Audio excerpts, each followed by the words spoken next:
All right, so for this one, I kind of wanted to go over some of the features, shapes, and dynamics of your typical long-range bullets, and kind of what they do and what they use to drop the drag value to get those high BC bullets for your long-range shooting.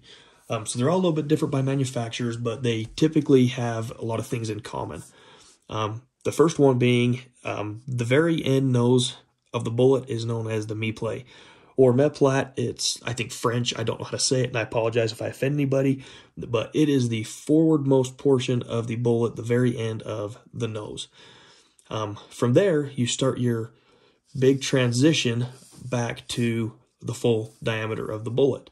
That curved section is known as the ogive. So a few of the typical shapes are either secant or tangent ogive, a little bit of a trigonometry throwback right there. But that is typically what is used, or a kind of a hybrid combination of the two like Berger uses. So ogive refers to the entire curved portion in the nose of the bullet, but when you're talking about measurements, those typically refer to the portion in the ogive that is the same as the rifle bore. So if you're looking at a base to ogive measurement, that is typically to this point, which is the same diameter as the rifle bore, or it's the first portion of the bullet that engages the rifling. So from there, after the transition, you come back to the full diameter portion of the bullet, which is known as the bearing surface. So this is the surface that contacts the case neck and is held by the case, and it is also the same diameter essentially as the rifle's grooves at the base of the rifling. So this is the portion that engages fully into the depth of the rifling. So this is your full bullet diameter. So for the 6mm bullets I'm running here, this would be a 243 diameter, where the ogive diameter is roughly 0.237. So this is your full diameter, typically referred to as the caliber. From here, a feature that most long-range bullets have is what's known as a boat tail, and that is just a tapered portion behind the bearing surface. It helps reduce drag, which we'll kind of look at here in a little bit, but that's what that's for. It's kind of a drag reduction feature. So like I said, most bullet manufacturers kind of have some variations of this, but these are some of the features that are typically universal between bullets. All right, so now that we've looked at some of the features of the bullet, let's look at how those affect the flow of air around it during flight and how those help reduce drag. So if you've ever seen anything in supersonic flight, you'll see shock waves around it. And what that is essentially from is the projectile moving faster than the air can get out of the way. So what that does is causes everything to bunch up, kind of creates a pressure wave, resulting in the shock waves. So around the point of the bullet, you have your leading shock wave. That's just because that is the point of the bullet. It's the first thing that's compressing the air. It's the initial point of contact. It's getting everything out of the way. So that is where your initial shock wave is formed.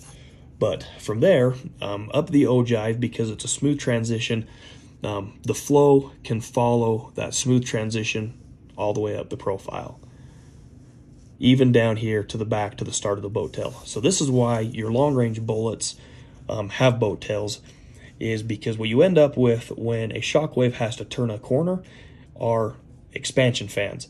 So these expansion fans end up having a larger pressure in front of the shock wave and a lower pressure behind. That pressure difference creates a negative pressure, and you end up with drag. So the sharper this transition, the harder it is for those shock waves to follow the profile. So if you come back here, and on bullets that don't have a boat tail and just a 90-degree drop-off, the expansion fans can't follow around as good, and they just have a straight drop-off from the back end, which just results in more drag. So we lead into the boat tail, we do a soft transition, and what that allows us to do is come down and have a secondary step down to the base of the bullet. So you've got expansion fans here at the beginning of the boat tail, and you also end up with some expansion fans at the back of the boat tail. But because we use the boat tail as a transition point and broke that step down into two pieces, the resulting drag is less than doing it in just one large step. And the reason for that also is because now you have a base of the bullet which is a smaller diameter, so you end up with a smaller area. So since pressure and area end up giving you a force, that gives you a smaller force pushing back on the bullet because you have a smaller area back here. So those are a few of the things that the boat tail does. by breaking that transition up into 2 steps. You don't have as hard a turn for your shock waves, and you also end up with a smaller area at the base that helps you result in less drag. So hopefully I didn't nerd out and confuse you guys, but hey, thanks for tuning in. If you have any questions, let me know. Hey, please like and subscribe if you like the content.